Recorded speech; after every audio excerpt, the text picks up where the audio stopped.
السبيل والجار ذي القربى والجار الجنب والصاحب بالجنب وابن السبيل وما ملكت أيمانكم إن الله لا يحب من كان مختالا فخورا الذين يبخلون ويأمرون الناس بالبخل ويكتمون ما آتاهم الله من فضله وأعتدنا للكافرين عذابا مهينا والذين ينفقون أموالهم رئاء الناس ولا يؤمنون بالله واليوم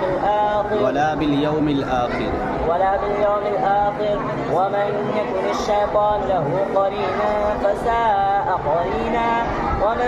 وماذا عليهم لو آمنوا بالله واليوم الآخر وأنفقوا مما رزقهم الله وكان الله بهم عليما إن الله لا يظلم مثقال ذرة وإن تك حسنة